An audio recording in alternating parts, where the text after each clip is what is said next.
చూడు లాయరు, నేను ఇంత అంతో ఎథిక్స్ ఉన్న మనిషిని. మాట ఇచ్చానంటే నిలబడతాను. వాడికున్న క్రెడిబిలిటీని నాశనం చేశాను. వాడిని, వాడి కెరీర్ని, వాడికున్న అన్ని అవకాశాల్ని పూర్తిగా అంతం చేశాను.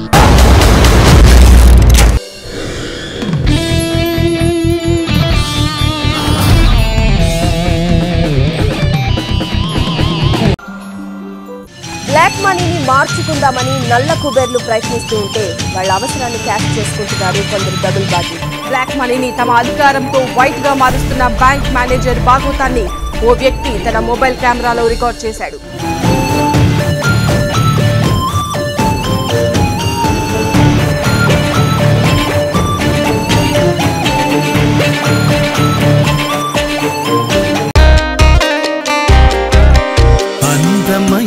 పెదవులే తేనెలులకు చినుకులే కొంటె చూపు చూసెలే నేను నీవైపోయలే.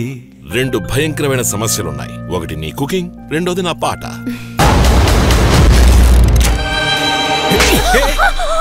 నువ్వు చచ్చావే, ప్రాణాలతో ఉన్న దెయ్యానివి నువ్వు.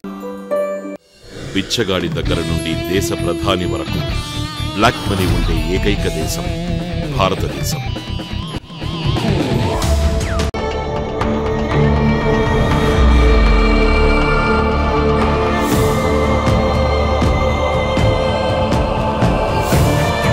భారతదేశంలో చట్టసభల్లో ప్రవేశించడానికి, రాజకీయాల్ని శాసించడానికి నైతిక విలువలకి బదులుగా అనైతికంగా అర్హత లేని వారు ధనబలంతో పదవుల్ని కొనాలనుకుంటున్నారన్న సత్యాన్ని ఇప్పుడు మీరు చూడండి.